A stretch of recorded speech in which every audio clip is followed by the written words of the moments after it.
மதிய உணவுல நம்ம நினைக்கிற மாதிரி கொழுப்புகள் மீது நிறைய நம்ம தவறு நிறைய வந்துருச்சு. ஏலியரா கொழுப்புலாம் ஹார்ட்டுக்கு நல்லது இல்லை, நல்லது ஆக்சுவலா இப்ப புரிய ஆரம்பிச்சிட்டாங்க. கொழுப்பை விட மோசமானது கார்போஹைட்ரேட் தான். அதாவது பழைய படத்துல நம்பியாரையும் ரகுவரனையும் நாங்கெல்லாம் கம்பேர் பண்ணது. நம்பியாரை பார்த்த உடனே வில்லன் மாதிரி இருந்திருப்பாங்க, கொழுப்பை பார்த்த உடனே வில்லன் நினைச்சிட்டு இருந்தோம். ஆனா சிரிச்ச முகமா அழகாக ரகுவரன் தான் வில்லன் இருப்பாரு. அதுதான் கார்போஹைட்ரேட். உண்மையிலேயே வில்லன் கார்போஹைட்ரேட் தான்.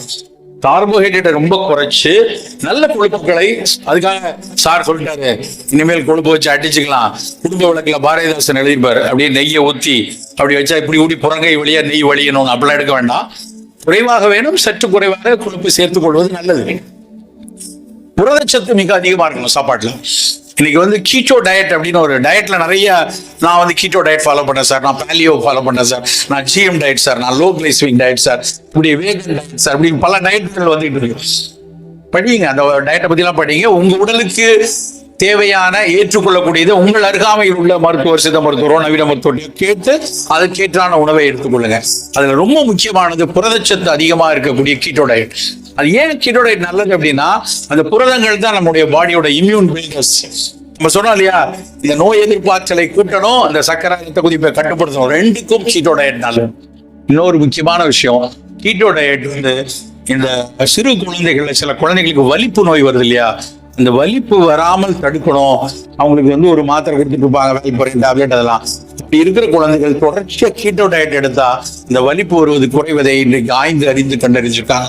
ஸோ அந்த உணவை எடுத்துக்கொள்ளலாம். இரவு உணவு 6:30 மணிக்கு பிடிச்சோம். 6:30-7 மணிக்கு மேல தயவு செய்து உணவை எடுத்துக்கொள்ளாது. ஏதோ நம்மளால தவிர்க்க முடியாத ஒரு சூழல்ல ஒரு நாள் சாப்பிட்டா பரவாயில்ல. ஆனா இரவு உணவு 6:30 மணி.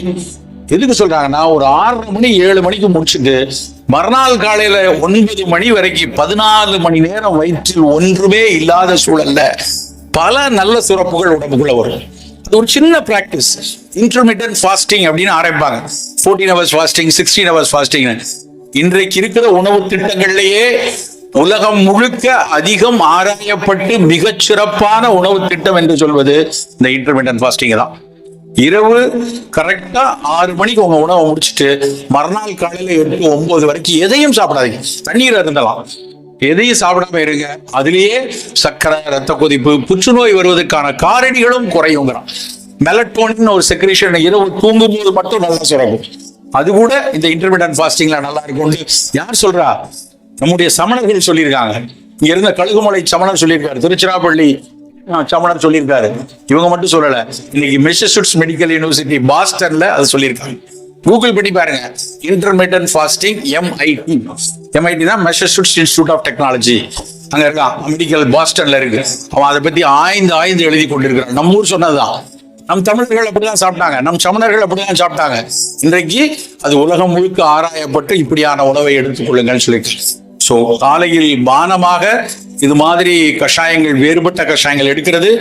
காலை உணவாக சாப்பிட்றதுல நிறைய காய்கறி, தேவைப்பட்டால் சின்ன குழந்தைகளா இருந்தா திணை அரிசியில பொங்கல், நல்ல கம்மங்கூழ், நல்ல ராகி பத்தி ஒரு விஷயம் தெரிஞ்சுக்கணும். யாரை கேட்டாலும் சர்க்கரை வியாதிக்காரங்களாம், நான் தினம் ராகி கஞ்சி சாப்பிட்றேன் சார், நான் ராகி தோசை சாப்பிட்றேன். சர்க்கரை வியாதிக்கு ராகி நல்லதல்ல. மற்ற தானியங்கள் எல்லாம் நல்லது. சிறுதானியங்கள்ல கம்பு, சோளம், குதிரவாளி, காடைக்கனி எல்லாம் சாப்பிடுங்க. ஆனா சர்க்கரை வியாதி இருக்குன்னு தெரிஞ்சா ராகியை தவிர்த்திடலாம். ஏன்னா ராகி ஹை கிளைசிமிக். ராகி குழந்தைகளுக்கும், ராகிங்கிறது கேப்ப கேழ்வரகு, இந்த கேப்ப கேழ்வரகு குழந்தைகளுக்கும் பெண்களுக்கும் நல்லது. அதான் அதிக அளவுல கால்சியம் இருக்கு, அதிக அளவுல புரதம் இருக்கு. ஆனா என்னன்னா, வேகமா அப்சர்வ் ஆகும், சர்க்கரையை வேகமாக கொடுத்துரும். அப்படியான உணவுகள்ல, நம்முடைய காலை உணவுகள்ல சிறுதானியம் எடுக்கிறதா இருந்தா அந்த தினை, கம்பு, இது மாதிரி விஷயம் எடுத்துக்கணும். மதிய உணவுல மறுபடியும் நான் சொல்றேன், பாரம்பரிய நம்முடைய உள்ளூர் அரிசி கொஞ்சமாகவும் நிறைய காய்கறிகளும் எடுத்துக்கணும். இந்த மாதிரி எடுத்துக்கொண்டால் மட்டும்தான் நம்முடைய ஆரோக்கியத்தினுடைய அடிப்படை விஷயங்கள் மிகச் சரியாக இருக்கும்.